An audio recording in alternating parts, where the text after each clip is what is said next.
Hey everybody, Jonathan Gunlock here with the Grace SF Project, coming to you from a friend's house this week in Lake Tahoe with a short reflection for this 6th Sunday of Lent. And as always, if anything I say here today sparks something in you that you would like to talk more about, feel free to leave a comment or just email me at gracesf.life.org. So today, it's the final Sunday of Lent, also called Palm Sunday, and it marks the shift into Holy Week, the final week of Jesus' ministry and betrayal and arrest and crucifixion, all leading up to Easter Sunday, next Sunday.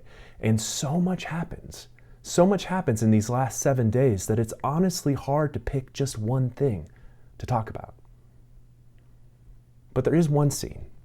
There is one scene in these final days that I believe truly reveals and unlocks a divine mystery that we must learn to understand deeply in our souls so that we can know who God really is and so that we can be whole in our souls and to love others well. And the story comes to us in John 13, and it begins with such a poignant introduction. Now, before the festival of the Passover, Jesus knew that his hour had come to depart from this world and go to the Father. Having loved his own who were in the world, he loved them to the end. He loved them to the end. And in this scene, it's Thursday night, and Jesus is gathered with his closest followers for the Passover meal. It's the moment we now call the Last Supper. And Jesus knows that he's about to be betrayed by Judas. He knows that this is his last meal with these close friends who have traveled with him for so long and been through so much. And he still has so much to tell them. And John recounts a lot of that in the next 4 or 5 chapters. But before all that, and right in the middle of dinner, something truly mind-blowing occurs. Jesus gets up from the table, he takes off his outer robe, and then ties a towel around himself. He pours water into a bowl, and then gets down on the floor and begins to wash his disciples' feet.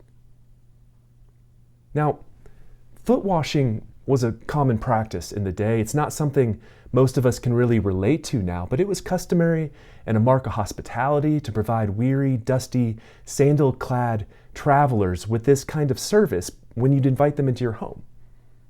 But, and this is key, it was always the responsibility of the lowest servant in the household to perform this service, usually someone not much more than a slave. In fact, in some Jewish traditions, it wasn't even lawful for a Jewish slave to perform this act because it was considered to be that humiliating, that low. And so when Jesus shocks his disciples by getting up and taking off his clothes and wrapping that towel around himself, he is deliberately putting on the uniform of a slave. And his disciples would have clearly understood this, which is why, as the story goes, Peter objects, and he objects strenuously. He just cannot receive or accept this version of Jesus kneeling at his feet. John says, Jesus came to Simon Peter, who said to him, "Lord, are you going to wash my feet?" Jesus answered, "You do not know what I am doing. You do not know now what I am doing, but later you will understand." Peter said to him, "You will never wash my feet." Jesus answered, "Unless I wash you, you have no share with me." And their conversation goes on for a bit. Peter continues to protest, and he's looking for any possible way to avoid participating in Jesus' humiliation. But Jesus remains steady. His message is clear. Peter, unless I do this, unless you receive this gift from a Messiah who longs to kneel at your feet and to serve you, unless you can receive this, you will not understand who I am or what I'm about. You won't understand my love or the way divine power actually moves through the universe.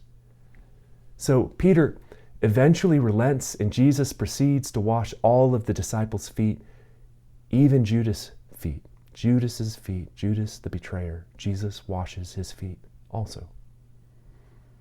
In teachings like this, they usually rush to Jesus' next point. And it's a good point because Jesus says, if I, your Lord and teacher, have washed your feet, you need to do the same for each other. You need to take the same posture of kneeling, humble, self-giving love out into the world.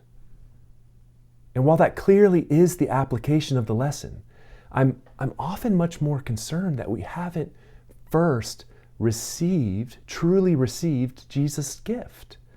That many of us, maybe most of us, are a lot like Peter and still a lot like Peter and can't embrace divine love that moves in this way. Divine love that would kneel at our feet with only the desire to meet us and serve us and wash the dirt and the scrapes and the bruises accumulated from all of life's journeys. It's just much easier to rush to the application, to know that Jesus wants us to serve others. I mean, we can get busy with that. It gives us something to do. But as much as we often ridicule Peter for resisting Jesus, it's possible. I believe it's possible he was the only one at the table that night who truly grasped how utterly disruptive this teaching was to all of life. Like if Jesus is showing us the true nature of divine power, the true nature of God, then God, or however you see God, as the deepest source of power or meaning in the universe, that God is kneeling at our feet in self-giving love. And not just as an abstract concept, but for you. God is kneeling at your feet in the posture of a servant, desiring to bless and serve and restore you. And friends, I've been trying to follow Jesus for most of my life, but I am sure that I've only truly embraced the smallest fraction of what this really means. That a God could move like this, that a God could love like this. But in those moments where I can see this kneeling, self-giving, divine love reaching out to me in those moments, the entire universe looks different. Everything changes. And so my prayer for us this week is that we could truly receive more and more what feels like a preposterous gift. As Jan Richardson says in such beautiful words, as if you could stop this blessing from washing over you, as if you could turn it back, could return it from your body to the bowl, from the bowl to the pitcher, from the pitcher to the hand that set this blessing on its way, as if you could change the course by which this blessing flows, as if you could control how it pours over you, unbidden, unsought, unasked, yet startling in the way it matches the need you did not know you had. As if you could become undrenched, as if you could resist gathering it up in your two hands and letting your body follow the arc this blessing makes.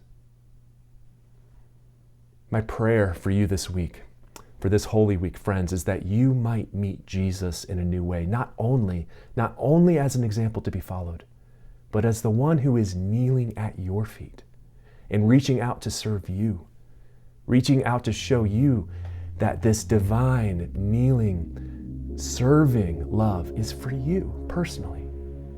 And to maybe discover, as Jan Richardson said, that this matches the need you didn't know you had.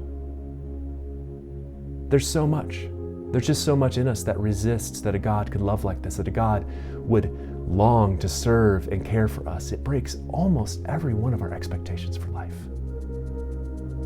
But that's why it can change our lives again and again.